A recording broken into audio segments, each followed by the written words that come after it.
साथियों, रसोई गैस की डिमांड का पूरा लोड एलपीजी पर न पड़े, सरकार ने इसका भी ध्यान रखा। पीएनजी कनेक्शन यानी पाइप से रसोई गैस के कनेक्शन बढ़ाने का अभियान चलाया गया। बहुत ही कम समय में भारत ने करीब 11 लाख से ज्यादा घरों को गैस का पीएनजी कनेक्शन से जोड़ दिया। भाइयों बहनों, हमने एक और सप्लाई को सुनिश्चित किया। दूसरी ओर घरेलू उपभोक्ताओं पर बहुत बोझ भी नहीं पड़ने दिया। जो हालात थे उनमें घरेलू गैस सिलेंडर की कीमत 2,000 रुपये तक जा सकती थी। बड़े बड़े मार्केट एक्सपर्ट यही आकलन कर रहे थे, लेकिन हमारे यहां अभी भी घरेलू एलपीजी सिलेंडर 950 रुपये से भी कम में दिया जा रहा है। गरीबों को तो उज्ज्वला सिलेंडर 650 के भी भीतर पड़ रहा है। अब से 2 दिन पहले सरकार ने कमर्शियल गैस की कीमतों में भी बहुत बड़ी कटौती कर दी है। ये दिखाता है कि हमारी सरकार कितनी संवेदनशीलता से काम कर रही है। साथियों, युद्ध की वजह से डीजल पेट्रोल पर आया संकट भी बहुत बड़ा था। हमारे देश में तेल के बड़े बड़े कुएं नहीं हैं। जब ये संकट बढ़ा तो क्रूड ऑयल की कीमतें $70 प्रति बैरल से $120 प्रति बैरल तक पहुंच गई थी। आयात के रास्ते भी बंद थे। दुनिया के कई देशों में डीजल पेट्रोल की कीमतों में 40 से 50% का इजाफा हो गया। कई देशों में तो डीजल पेट्रोल कोटे के आधार पर मिलने लगा था, लेकिन भारत में एक दिन भी ऐसे हालात नहीं आए। अफवाहें बहुत फैलाई गई, लोगों को डराया गया, भड़काया गया, राजनीति के खेल खेले गए, लेकिन जिनके इरादे गलत थे वो सफल नहीं हो पाए। दूर सुदूर इलाकों में भी छोटी मोटी अड़चनों के अलावा सप्लाई की कोई बड़ी चुनौती नहीं आई। अप्रैल से जून के बीच ही अकेले डीजल पेट्रोल में 75,000 करोड़ रुपए से ज्यादा का घाटा कंपनियों को उठाना पड़ा। यानी एक नई रिफाइनरी बन जाए इतना घाटा सहना पड़ा। और इस घाटे को पूरा करने की जिम्मेदारी सरकारी खजाने से उठाई गई। हमने प्रति लीटर 10 रुपये की एक्साइज ड्यूटी भी कम की और बहुत ज्यादा बोझ जनता पर नहीं पड़ने दिया। साथियों, युद्ध के इसी समय में भारत की दूसरे देशों के साथ जो दोस्ती है ना, वो दोस्ती भी बहुत काम आ गई। जब ये संकट शुरू हुआ था उससे पहले भारत 25-26 देशों से ही ईंधन का, ऊर्जा का आयात करता था। लेकिन संकट के समय भारत की डिप्लोमेसी का जलवा दिख गया। दूसरे देशों के साथ हमारे अच्छे संबंध इस संकट की घड़ी में बहुत काम आए। युद्ध के दौरान ही भारत 40 से ज्यादा देशों से ईंधन मंगाने लगा। भारत ने दुनिया को स्पष्ट संदेश दिया कि हमारे लिए राष्ट्रहित और राष्ट्र के नागरिकों का हित सर्वोपरि है। नागरिक देवो भव, ये हमारा मंत्र है। साथियों, इतनी अप्रत्याशित चुनौती से देश ऐसे ही नहीं उभरा। इसके पीछे हमारी एक दशक से चल रही दूरदर्शी नीतियों की सफलता भी है। आज हम राजस्थान रिफाइनरी का उद्घाटन यहां कर रहे हैं। हमने 2017 में इसके लिए एमओयू साइन किया था, लेकिन 2018 से 2023 तक राजस्थान में कांग्रेस सरकार रही। कांग्रेस के असहयोग के कारण यहां का काम लगभग ठप ही रह गया।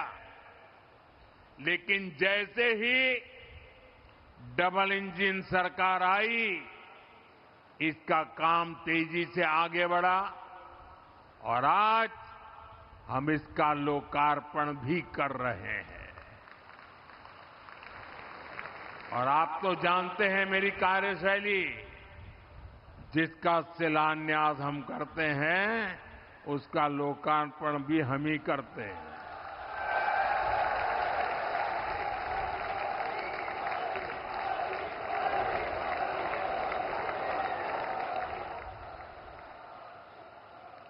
इसी तरह भारत ने अपनी रिफाइनरी क्षमता को लगातार बढ़ाया है।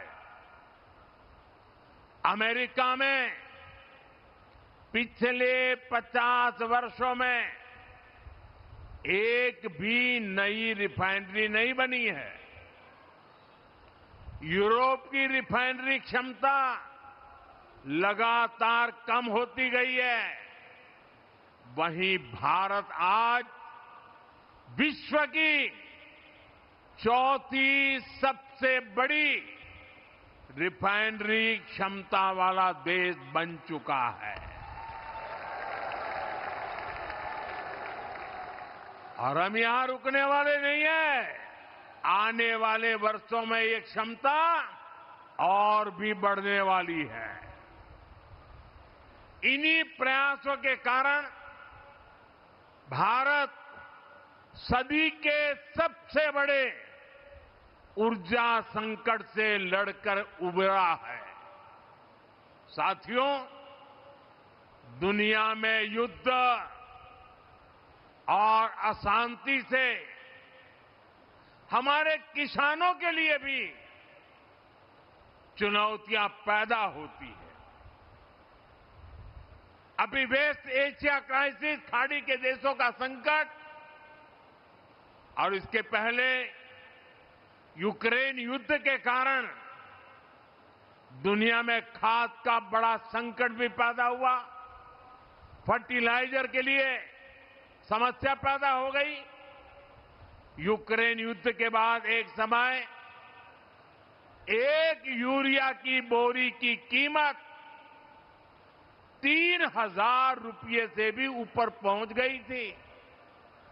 लेकिन हम अपने किसानों को, जो दुनिया के बाजार में 3,000 की बोरी थी, हम मेरे देश के किसानों को हम सिर्फ 300 रुपये में देते रहे।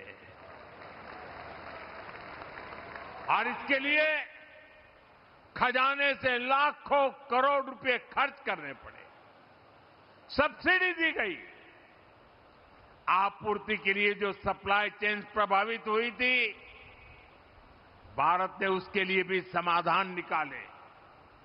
सरकार ने वैकल्पिक रास्ते तलाशे। हमने कई देशों में हमारे दूतावासों को विशेष जिम्मेदारी सौंपी। दूसरे देशों से उर्वरक खरीदने की, खाद खरीदने की पहल की। आयात के साथ साथ हमने घरेलू उत्पादन भी बढ़ाया, उस पर ध्यान केंद्रित किया। और इतना ही नहीं, हमने प्राकृतिक खेती जैसे विकल्पों को भी बढ़ावा दिया और जमाखोरी और कालाबाजारी के खिलाफ भी सख्ती की। साथियों, इसी तरह हमने हमारे उद्योगों का, एमएसएमई का भी ध्यान रखा। एमएसएमई को बढ़ती लागत का सामना करना पड़ रहा था, इसलिए हम emergency credit line guarantee scheme का एक नया चरण लेकर आए।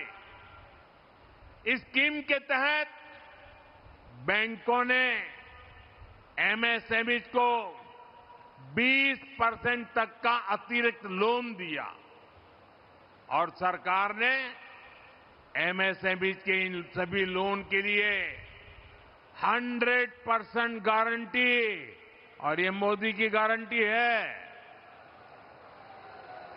इसका बहुत लाभ लघु उद्योगों को मिला, कुटीर उद्योगों को मिला। ऐसे ही अनेक फैसलों का नतीजा है कि आज हमारे छोटे बड़े उद्योग खुद को सुरक्षित महसूस कर रहे हैं। साथियों, हमारी सरकार ने निरंतर निर्णय लिए क्योंकि हमें भारत के सामर्थ्य पर भरोसा था। हमें हमारे देशवासियों की क्षमताओं पर, उनकी सूझबूझ पर हमारा 100% भरोसा था।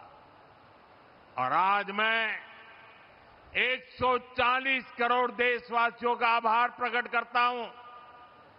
मैं देशवासियों को नमन करते हुए धन्यवाद कहता हूं।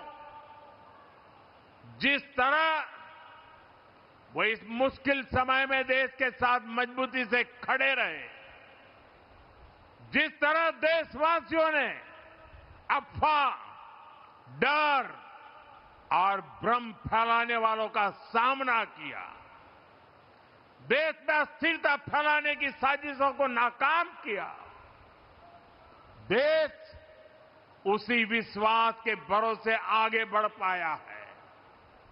जो लोग भारत को असफल होते देखना चाह रहे हैं, इसके लिए भविष्यवाणी भी करने लग गए थे, वो जरूर आज निराशा की गर्त में पड़े होंगे। साथियों, आज विकास परियोजनाओं के लोकार्पण, शिलान्यास के साथ ही मुझे यहां एक पेड़ मां के नाम खेजड़ी का पौधा लगाने का सौभाग्य भी मिला है। मैं जानता हूं कि राजस्थान में खेजड़ी का कितना महत्व है। बढ़ते रेगिस्तान को रोकने में इसकी बहुत सार्थक भूमिका रही है। इसलिए ये वृक्षारोपण हमारी कार्य संस्कृति का उदाहरण भी है। हमें प्रगति की नई ऊंचाइयों को भी छूना है और हमें पर्यावरण का संरक्षण भी करना है। इसी सोच के साथ हमारी सरकार ऊर्जा के दूसरे स्रोतों पर भी काम कर रही है। खासकर राजस्थान पर सूर्य देवता की कुछ ज्यादा ही कृपा है, इसलिए यहां विश्व स्तरीय सोलर पार्क बनाने का काम चल रहा है। पीएम सूर्यघर मुफ्त बिजली योजना के तहत भी राजस्थान में 1.5 लाख से ज्यादा घरों को सोलर से जोड़ा जा चुका है।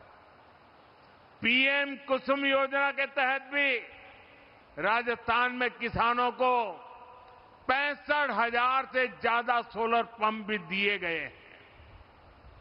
साथियों, कठिन से कठिन लगने वाले संकल्प भी सिद्ध हो जाते हैं अगर उनके पीछे की नीयत साफ हो। यही बीजेपी और कांग्रेस में एक बहुत बड़ा अंतर है। साथियों, राजस्थान में पानी से जुड़ी परेशानियों का समाधान इसका एक और बड़ा उदाहरण है। आप सब जानते हैं, कांग्रेस की सरकारों ने कभी राजस्थान के जल संकट को दूर करने के लिए कोई ठोस काम नहीं किया, लेकिन बीजेपी क्षेत्रवाद और बंटवारे की सियासत नहीं करती।